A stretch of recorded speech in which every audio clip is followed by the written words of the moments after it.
کہ آپ نے کئی مرتبہ یہ حدیث بیان کی ہے کہ 6 لوگوں پر اللہ تعالیٰ نے لعنت فرمائی ہے، جن میں سے ایک میری سنت کو ترک کر دینے والا بھی ہے۔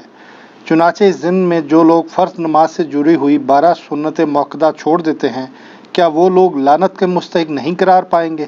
وضاحت فرما دیں۔ ہمارا ایک کلپ اپلوڈ ہوا تھا کہ جو لوگ نماز نہیں پڑھ سکتے سنتوں کے ساتھ، جن کو صرف عشاء کی 17 رکعتیں بتائی گئی ہیں، تو ان کو بتایا تھا ہم نے دن رات میں تو ٹوٹل رکعتیں 17 ہیں جن کی پوچھ آپ سے ہونی ہے، 2 فجر کی، 4 ظہر کی، 4 عصر، 3 مغرب، 4 عشاء۔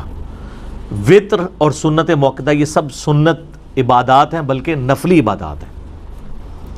سنت جب ہم کسی کے اوپر بول رہے ہوتے ہیں تو اس سے مراد طریقہ ہوتا ہے۔ آپ قرآن و سنت میں اللہ تعالیٰ نے سنت کا لفظ اپنے لیے بھی استعمال کیا، سنت اللہ، کیا مطلب؟ اللہ کا طریقہ۔ یہ نہیں ہے کہ اللہ نے کچھ خود کر کے بتایا کوئی عبادت کا طریقہ، نہیں، اللہ تعالیٰ جو ڈیسیژن کرتا ہے، جس طریقے سے معاملات کو لے کے چلتا ہے، اس طرح نبی علیہ السلام کا بھی طریقہ کار ہے۔ جیسے نماز کا ہم کہتے ہیں سنت طریقہ، جیسے نبی علیہ السلام نے قیام کس طرح کیا، ہاتھ کیسے باندھے، رکوع میں کیسے کیا، تشہد میں کیسے بیٹھے، یہ سب کی سب طریقہ، ان معنوں میں یہ بات ہو رہی ہوتی ہے۔ تو سنت کہتے ہیں طریقے کو۔